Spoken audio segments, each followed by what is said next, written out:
You know who doesn't have immunity, Harry Littman? Trump's lawyers at the Department of Justice. They don't get absolute immunity.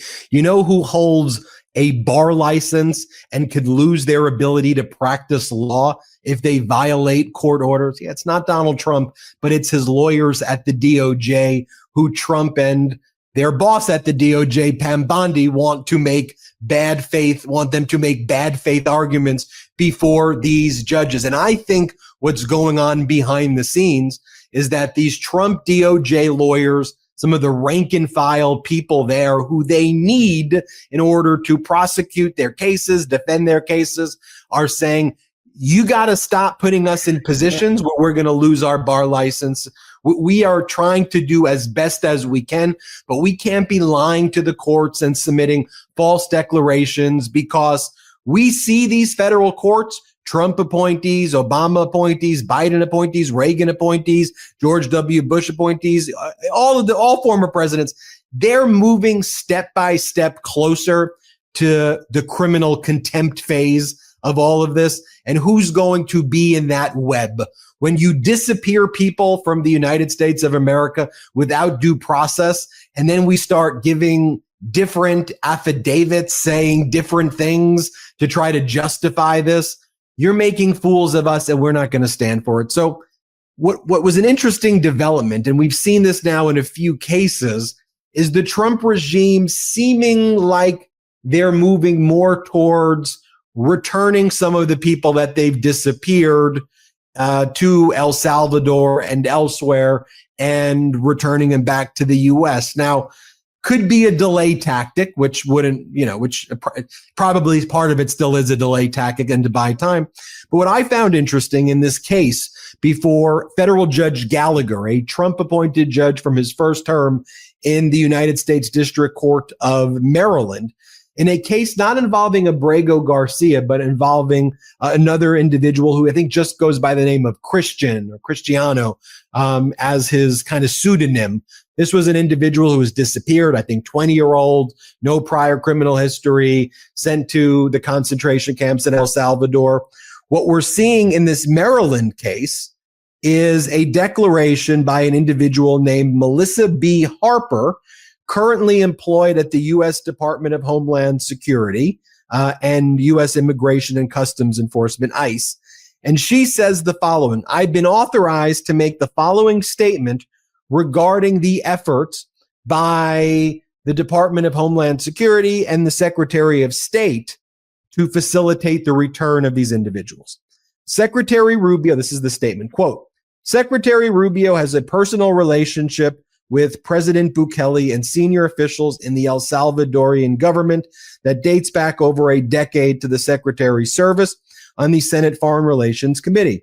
Based on this deep experience with El Salvador and the Secretary's familiarity with political and diplomatic sensitivities in that country, he is personally handling discussions with the government of El Salvador regarding the persons subject to the court order detained in El Salvador. Secretary Rubio has read and understands this court's order and wants to assure this court that he is committed to making prompt and diligent efforts on behalf of the United States to comply with the order. I mean, it's interesting, Harry, because you and I both know, I'm not sure if there's a Secretary of State exception to hearsay, but you look at it, it's the most defective declaration imaginable. But if you take away the rules of evidence and hearsay, who knows, maybe it's an admission against self-interest. I could probably come up with some exception to the hearsay doctrine based on that. Maybe not the way they envision.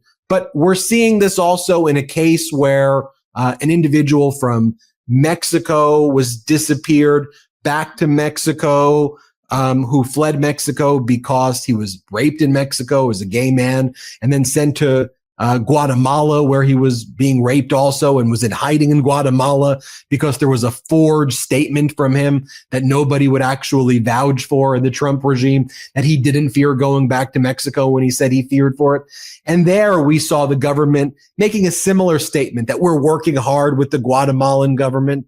And I think we're going to see the same thing in Abrego Garcia and others. So what do you think's going on here, Harry? And is this kind of an effort to protect some of these lawyers who are now having their licenses on the line. Right. I mean, in part, you're sure right about the lawyers. They've been coming forward with nothing. I can't tell you anything. The one guy who said something accurate, Bondi personally dismissed thereafter, 15-year veteran of the department, but they were left with nothing. So there does seem to have been some kind of internal negotiations within the department. And I think it probably started just as you say, guys, you can't do this to me, says the Office of Immigration Litigation lawyer who comes forward.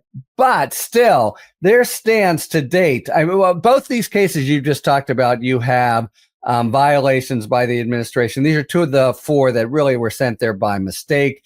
The one came as a minor and was subject to an order not to deport, at least for now. The other, as you say, the U.S. said he doesn't mind if he goes to Mexico. And then when the judge said, okay, can you explain who said that? They were like, I don't know. We don't have anybody. Maybe we made it up. And the judge was furious. So you had both, judges in that very aggressive posture in both instances. But to date, the administration's likely response would have been to meet force with double force. And now, for the first guy you mentioned, they say, we are endeavoring to charter a plane.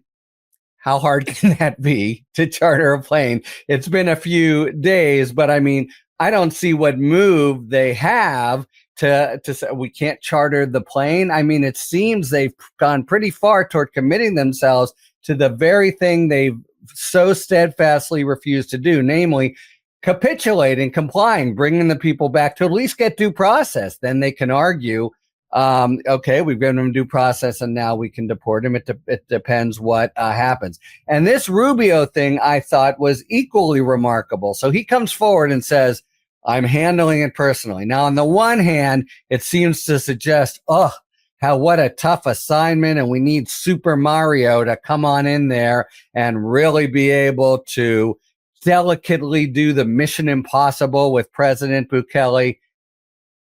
Come on. We know the situation down there. We know Bukele's need to be in good with the administration. We know who's paying the bill. This cannot be much harder than picking up the phone and saying, oh, here's a few, President, to please send back right away. And after he has said this much, is Rubio really going to come forward and say, gosh, I tried so hard, Your Honor, and I just couldn't do it. So sorry. And now, we've tried to facilitate, so we complied with your order. In other words, they've now gone in three cases, and they've done something similar in the Second Circuit as well in response to a pretty pissed off court's series of questions. Halfway toward the very outcome they had sworn they wouldn't do, which is trying to bring them back and listening, capitulating to courts. I think part of that is about the impossible position for the lawyers, but part of it's about just getting their head handed to them. They lost 26 of 27 cases in May, and they're losing, left and right. And I think someone, maybe on the other, what passes as a dove in this administration is against Stephen Miller saying, writing's on the wall. We got to do something, guys. We're not going to be able to hang in there. But the sort of in the overall context of what you and I have been following for a couple months now, Ben, I think it's only half measures, but still it's in the direction of saying you win courts, we'll try to bring them back. And, at least for a couple of them, if they come back now and say, oops, couldn't do it, it's not going to be credible at all. There's no doubt about it. And I think this is why you're starting to see this language, though, from Stephen Miller and Trump about this suspension of habeas corpus, and the language that's you and I talked about this 2 weeks when Miller first talked about very cavalierly, we're going to suspend habeas corpus. Right. And then we found out that the Homeland Security Secretary said habeas corpus gives the president the right to do whatever he wants. It's like, I'm not sure you really read constitutional law or constitutional law class. But you notice what Stephen Miller's saying is, if the courts don't, and he does it in that Stephen Miller face, if the courts don't do what we say that they need to do, we will do a surgical habeas corpus suspension that focuses on the migrants. They are not subject to our so we're going to focus on them.